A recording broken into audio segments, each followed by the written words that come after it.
శ్రీమాత్రే నమః. ఇది నిజ జ్యేష్ఠ మాసం. ఈ జ్యేష్ఠ మాసంలో శుక్లపక్షంలో వచ్చే దశమి తిథిని దశపాపహర దశమి అని అంటారు.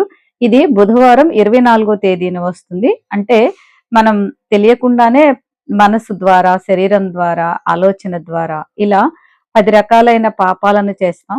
ఆ పాపాలన్నిటినీ పోగొట్టుకోవడానికి ఇది చాలా మంచి రోజు.